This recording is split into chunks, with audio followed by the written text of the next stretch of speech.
South Africa is mourning the death of legendary jazz trumpeter and music educator Ramakgobotla Johnny Mekoa, who died on Monday afternoon. Mekoa was born in Etwatwa in 1945. Producer Lebo Thinane sat down with his daughter Malebo Mekoa to chat about her father and endless love for music and people. Malebo, your dad. Yeah. I mean, I just had a chat to Dr Ramakgobotla, who was the one thing that came up over and over again in this conversation about this man was so funny. Like, he had this sense of humor. Tell us a little bit about that. Was that also the kind of man that he was when he was at home? Definitely. Yeah. He had, a way of, he had nicknames for us. I was a little girl. My younger brother was called Piragzen. Yeah. So he would come in the house and call little girl or Piragzen, so he had a funny way, a cocky way of, bringing out about jokes and pull jokes on my mom about he's so proud about marrying a Zulu girl. Yeah. And so he was quite quirky. Yeah.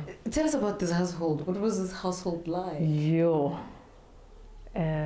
Full of life. Full of laughter, full of music, trumpet sound. I think we grew up hearing the trumpet sound from when we were still young, because we only moved here. It's been 20 years since we've been here. We were in Davidson. We grew up in Davidson. So even the neighbors, they never used to complain about the sound. Yeah. So the household was always full of laughter.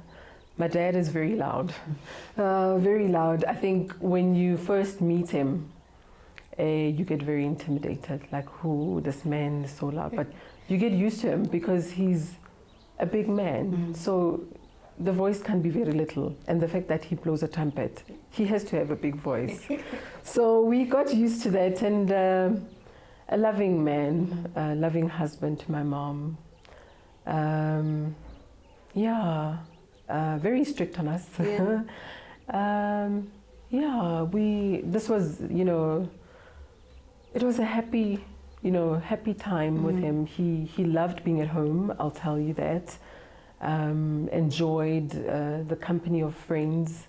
He, used to host his friends. They would come in and have cheese and wine sessions, and deliberate on the latest musical score of whoever new artist that's coming out. So it's always been a lively house, full of people coming in and out and family coming in and out. So, and yes. Music was and still is such a huge, element, aspect of who he was. Yes. You could almost say that was his soul. What was it about music that spoke a language that nobody else sort of understood? Sure. I think even his upbringing, his two older brothers that also passed on, they were very musical. Yesterday we had a gentleman who came in and was like, we used to be in the streets and we used to make sure that the radios are off.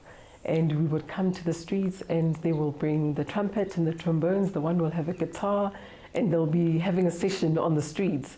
So I think music is something that's embedded in him. It's part of his DNA, I'll call it that. So yeah, it's always been like that. It's something that we can't explain as a family. It's like a tattoo that's there that you can't remove.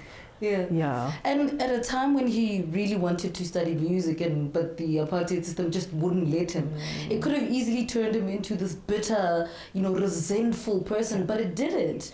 What does that say about him, the kind of person that the rest of us didn't see that you guys saw at home? Dad was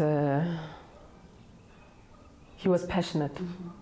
He was very passionate about his music. Music was his life. There isn't a day that he doesn't hear music. He literally gets sick. He will get sick if he doesn't hear some sort of music playing in the car or in the house or wherever he is. So, for us, it was just one of those things that over time when we grew up, we got to learn that music is in him. It's a gift. For us, we got to realize that it's a gift from God. You know, the fact that he, you know, growing up, he was an optical dispenser. And then, you know, he could feel that he's got this calling. Yeah. You know, he needs to go and do. Music is his calling, it's his love, his first love. And he left his job and he went back to school to study, and and the rest is history. I think, you know, his career just, you know, it tells a story. Yeah. So yeah, it's in him. It's embedded in his DNA. What kind of stories did he ever tell you about how he met your mom? Yo.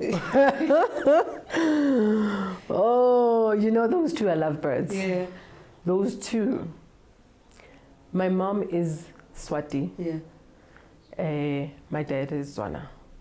So in the house, when they argue, dad argues in Setswana. Mom responds in Zulu. So it was always, you'd find a serious fight, it turns into a giggle because one is talking Tswana, the other one is talking Zulu. So, you know, we grew up with that kind of love. They showed each other love. My mom showed my dad due respect. Supported him. My dad traveled a lot when we were growing up. He traveled a lot, and mom was there as a supportive partner, a supportive person. So we grew up, you know, being surrounded by the love of the two of them. And for me, it's undescribable. I can't put it into words. Yeah. You know, the love that's between the two of them is something very special.